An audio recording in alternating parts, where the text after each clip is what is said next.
Greetings, everyone. This is Rockwell Spot coming at you with the weekly comic book roundup, and we're at we're about at the midway point, so on to the second half. We'll kick things off with Miles Morales' Spider-Man, number 11. So where we left off with Miles, in his own book, not his Absolute Carnage time, which we'll be getting to momentarily. It turns out that the pre-Secret Wars Earth 616 Miles Morales has returned. Now, the pre-Secret Wars Miles Morales from Earth 616 is an old friend of the Kingpin. And, well, Wilson Fisk, the Kingpin, being mayor of New York, he's made some arrangements and basically given Brooklyn to his old friend Miles. Now going under the name Ultimatum and wearing what looks to be a combination of an Ultimate Giant Man suit from the Ultimate Universe, as well as bits and pieces of Iron Man's armor from the Ultimate Universe. And to make things even more fun, he brought the Ultimate Green Goblin with him. And the two smacked around Miles quite a bit on his birthday, no less. And he's also running low on web fluid, so yay! So, picking up, got Spidey fighting a bunch of armored thugs, some with energy weapons, one with a baseball bat, all seemingly wearing powered armor, and they've got an odd canister with them. And it becomes clear that they're not going to win this round. They destroy the canister, hospitalizing a member of their own crew. So Miles webs them up and goes about on his way.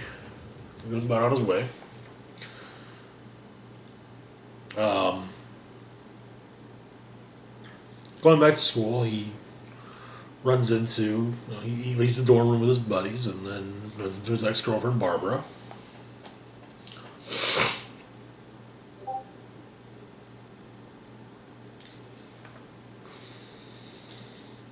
But it turns out that the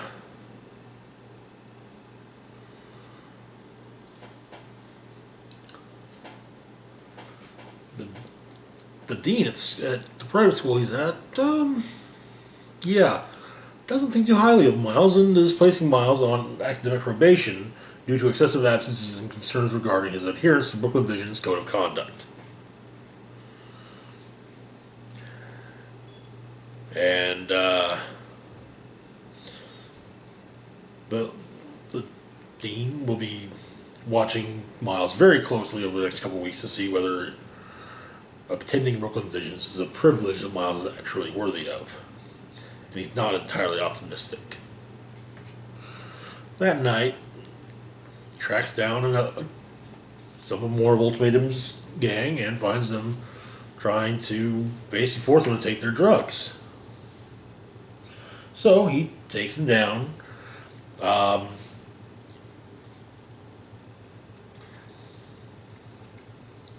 Noting his stealth ability, his cloaking abilities, they hit the lights and turn on goggles, which basically turns things around.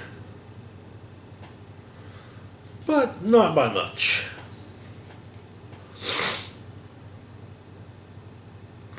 During the fight, however, well, the guy they were trying to inject ended up ingesting the drugs, goes after Miles, and then collapses. One of the thugs explains that he's in La La Land, and probably be there for about the next 12 hours.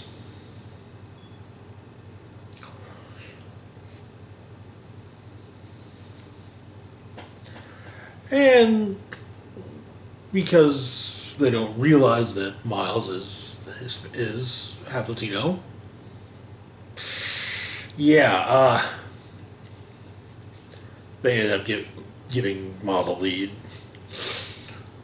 on a Dominican chicken place up in Washington Heights.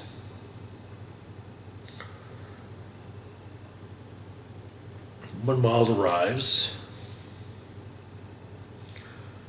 he gets a text from his dad. Apparently, his little sister's coming early, and he's needed at home now. But there's someone, and it's an emergency. There's someone on the roof. Someone attacks, and it turns out to be the Prowler, Miles's very own Uncle Aaron, who does owe at least a favor to someone. But who's the mark? We don't yet know. Moving on to Absolute Carnage Miles Morales, number 3. Where we left off here, Miles was fighting with the symbiote portion that Carnage had put on him, trying to regain control and basically not do all the terrible things that Carnage wanted him to do. He seemed to be getting somewhere, but by the time he finally did make progress, he was already on his way to kill J. Jonah Jameson. However, Miles had his his fellow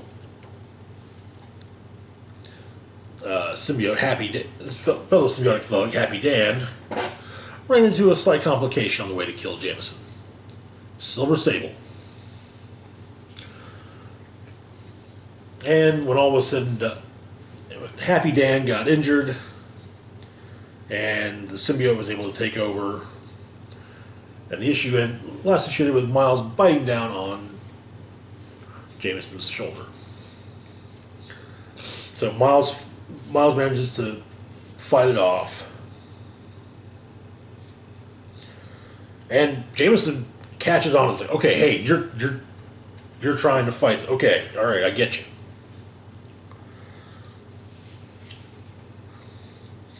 Eventually, taking control and hitting himself with a Venom Blast.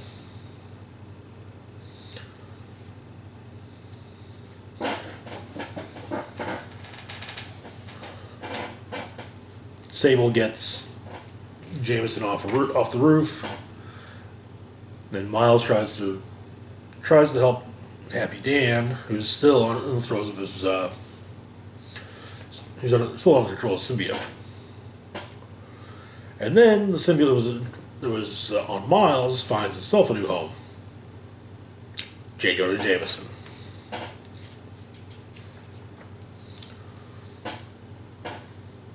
And he interrupts the disagreement between Miles and Happy Dan.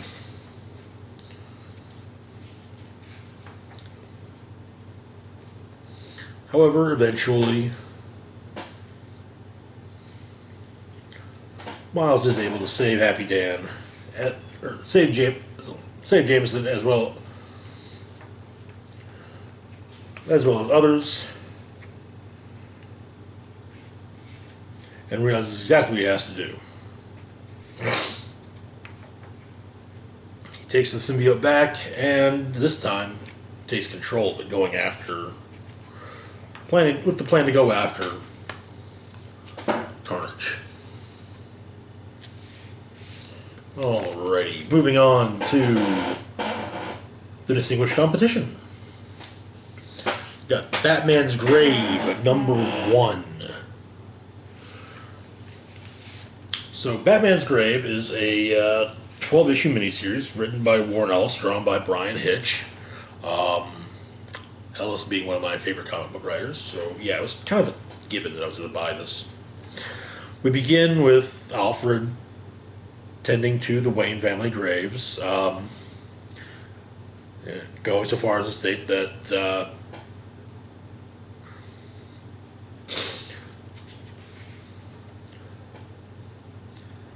the Waynes love the house, and so they arranged for their remains to be buried here.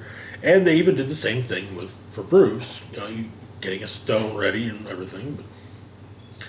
But Alfred thing is apparently, according to this, Alfred has always known that before he goes, he will see the hole under the third grave slab be filled.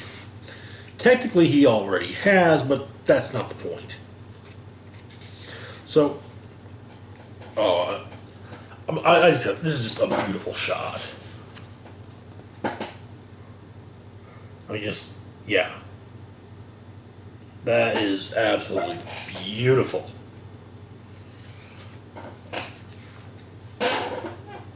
So, remember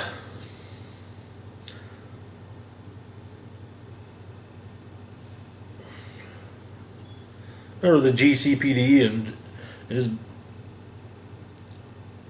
out on a date with his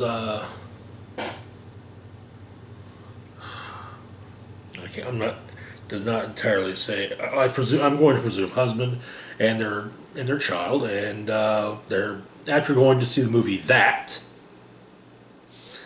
It's got a clown. Yeah. After they go to see That, they're mugged, but Batman saves the day.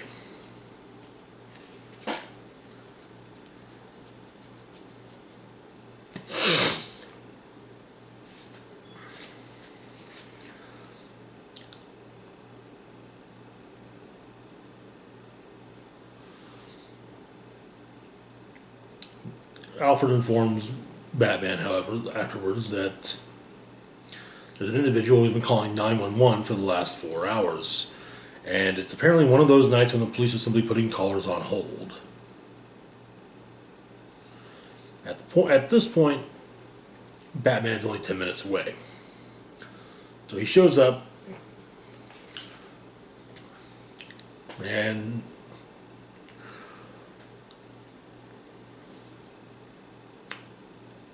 right off the bat, explain that the person there is dead.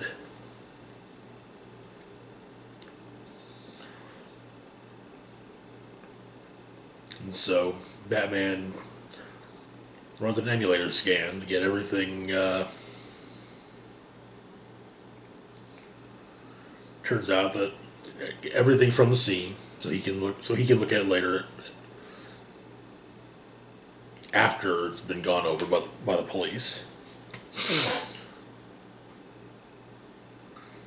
The victim's hands have been cleaned. The sink is cleaned. Apparently, the scene itself was sanitized by the killer, so there's nothing that Batman can take a print or touch DNA off of.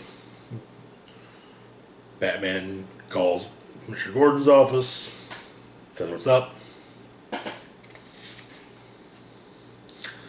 then heads back to the cave.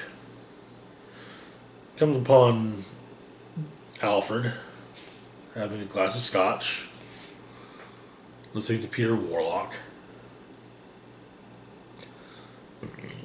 And Alfred does kind of, call him out a little bit on how he spends his nights.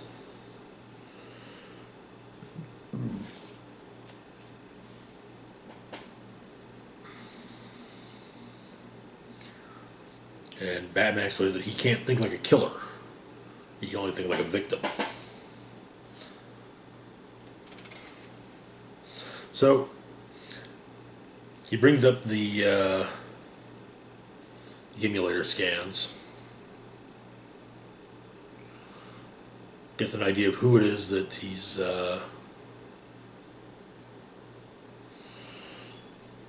who the victim was. Vincent William Stanek, formerly of the Gotham City District Attorney's Office, left following a mental breakdown, lost everything, ended up in an apartment.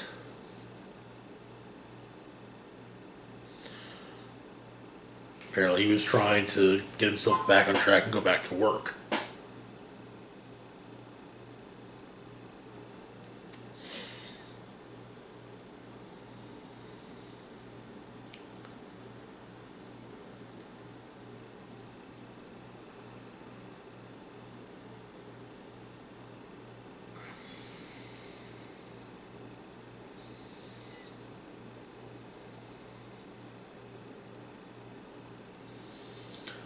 And then Bruce has a breakthrough.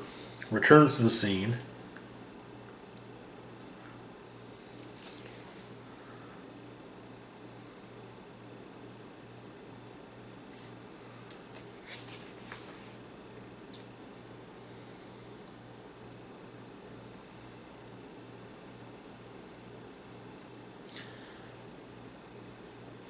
And finds apparently the killer hiding underneath the floorboards. That is where the issue comes to its close. Next two books focus on go a bit differently, in a different direction. Start off with Year of the Villain, The Joker. This was a one-shot that, to be perfectly honest, I mainly bought just because it's co-written by John Carpenter, the director of The Thing, Halloween, They Live. Normally I could come up with a handful of other films he's directed off the top of my head, but yeah. Christine, John Carpenter's Vampires, Escape from New York, Escape from LA. Yeah. One of the best, easily. So, we start off, the story is being narrated by a former inmate of Arkham, and on-off and a henchman of the Joker during a prison break at Arkham. And it turns out he's, this one is Six of Hearts. Apparently Joker prefers to have a 52-man crew. He's the Joker, and well, the four aces, King, Queen, Jack, 2, 3, 4, 5, 6, 7, 8, 9, 10. So, Joker goes to his hideout.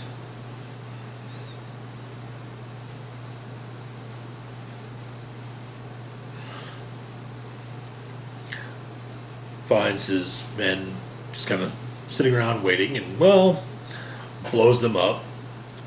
Roasting marshmallows off their burning corpses, and then leaves, goes on a crime spree.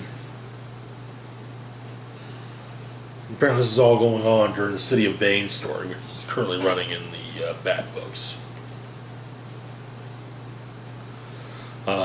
Our narrator explains that a therapist once told him that mental illness is invisible. And he,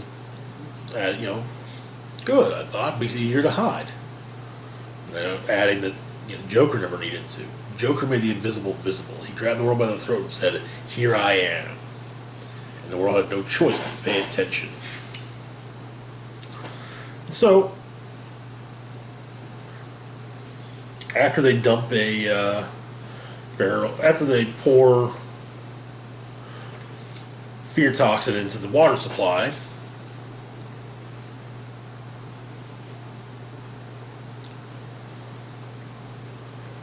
Six starts driving them, and Joker pulls a gun on him and says, "Hey, say something fun." Well, Six doesn't know what to say, so he just tells Joker his life story. Abusive father, a mother that was more defensive of her husband than her son, and the time that he took a frying pan to his father's head.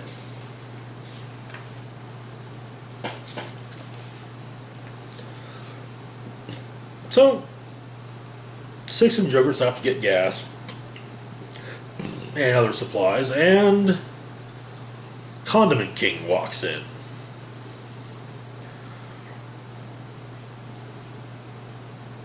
Of course, Condiment King doesn't see Joker until Joker makes his presence known, and, well, let's just say Condiment King is not too thrilled about the fact that he pretty much just nearly held up one of Joker's henchmen. Then he splatters mustard on Condiment King. Gets a Batman and Robin costume for him and Six, and the two go out on patrol as Batman and Robin. Yes, it's as ridiculous as you might expect. But everyone's a criminal, and, well, Joker has to take care of those. Batman has to take care of those pesky criminals, like the man walking his dog, and the dog that's being walked. The Enchantress shows up, keeping it up.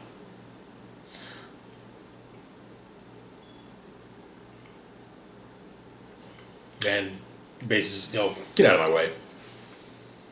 Though Six is definitely enamored.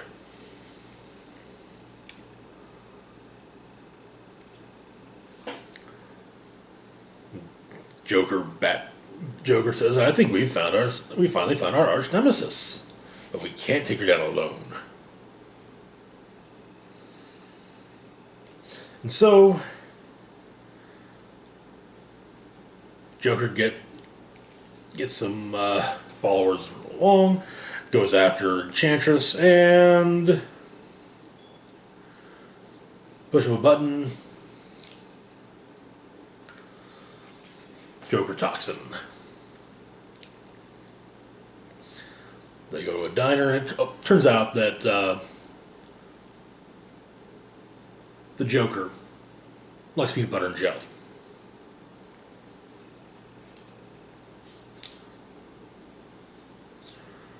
Six offers to pay, but that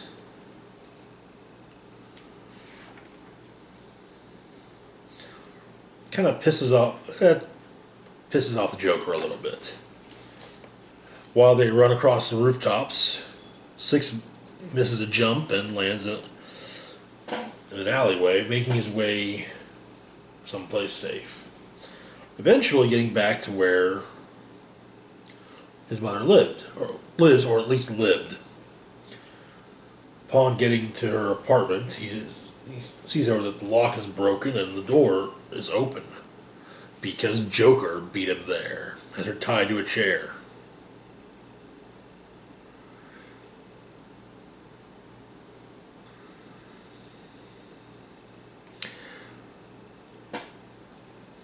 Ready to kill her. And Six makes a realization. Joker's not like him. Joker knows exactly what he's doing. Six... Yeah, basically, someone put Joker's sane. So, Six and Joker duke it out.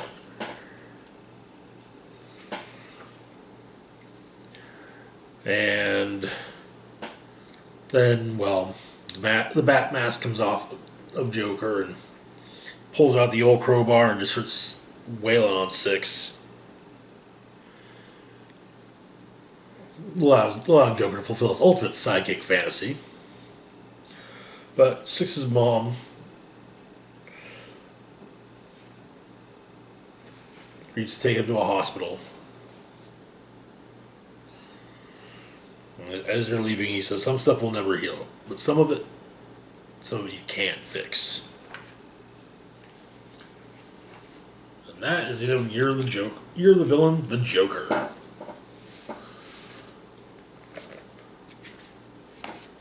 I was unaware, and if this is how you get your information about comics, I wouldn't be surprised.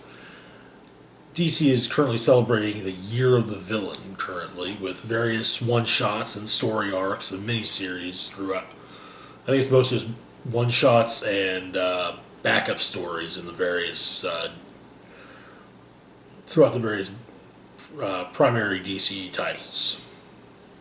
There's a lot of focus on Luthor, as well as the Batman Who Laughs. We've got the whole City of Bane thing going on in the Bat books. Well, at least in Batman, I think it's only happening in in the actual Batman title. So, anywho, moving on to our last book of the week, Joker Harley, Criminal Sanity. This is the new miniseries released through DC Black Label. Let's see. I think. Okay. I remember saying a couple weeks ago when I talked about Harleen that I thought Harleen was a 9-part series. Harleen is actually a 3-part series. I'm pretty sure this is the 9-parter. So, let's get started, shall we? So, we focus on profiler Harley Quinn, working with the GCPD. And she's talking about apex predators and how psychopaths are the tigers of society.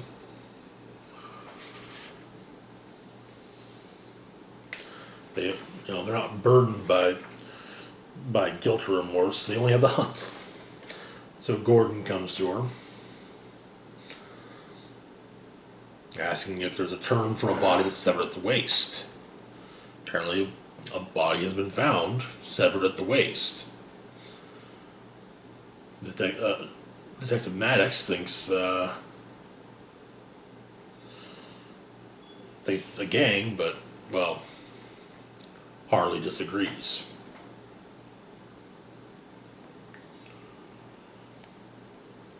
Mainly because the weapon was left at the scene, and a gang member wouldn't do that.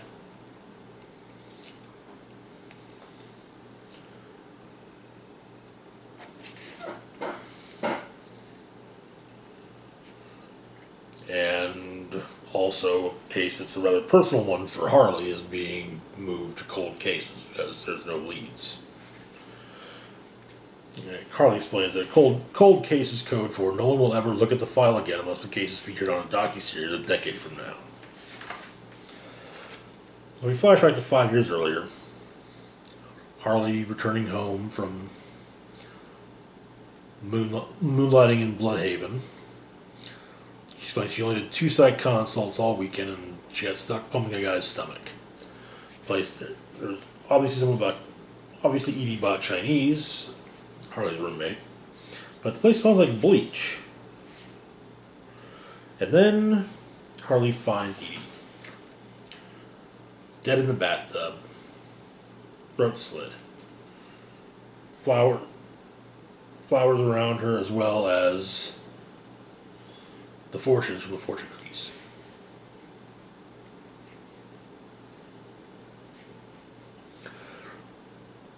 And there were 2 other victims. The apartment right below, a surgical resident and his father.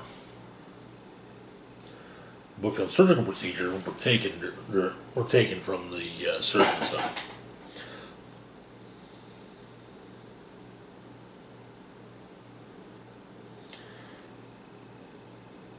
So Harley and Maddox have a bit of an argument,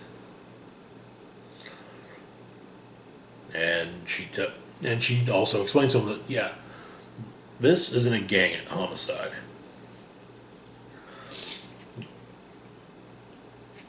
Going on to gang members in Gotham usually have ink, and they don't leave a murder weapon at the scene.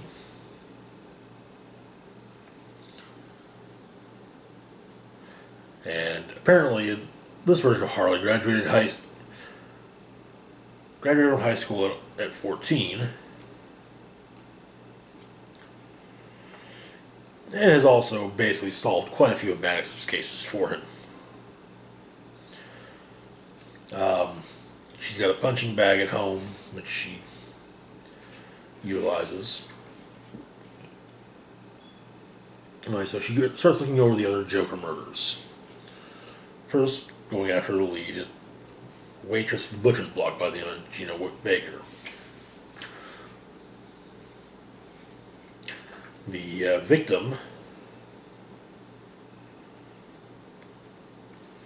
for this case was Mick Kelly, hitman and enforcer for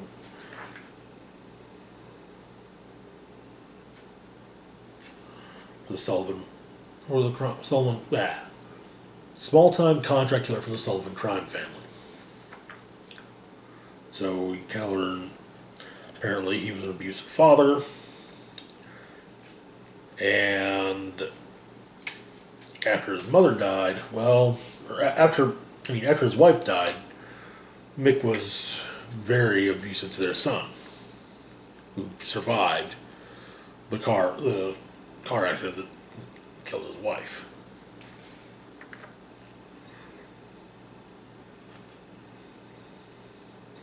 She leaves her card with the witness, and then is called to a crime scene. Body has been found.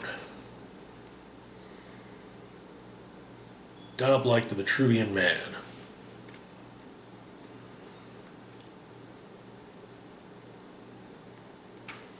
Which Maddox immediately mistakes for a satanic symbol. Then we see Harley giving a lecture about serial killers, bringing up Ed Gein, Richard Chase, Ted Bundy, John Wayne Gacy,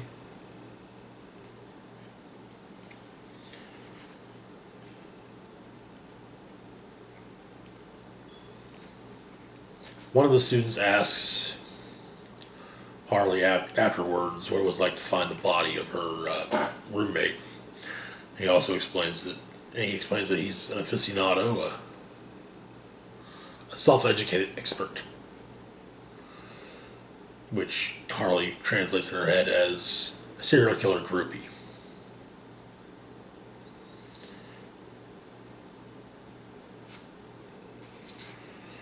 She gets a call. She's sent on to a crime scene. Apparently, it's a really bad one. One of the cops is even puking off to the side. And she says, "Evil exists, watching us from the house next door, a cubicle down the hall, or the checkout line at the grocery store. Tigers hiding in the tall grass, but we can't see them."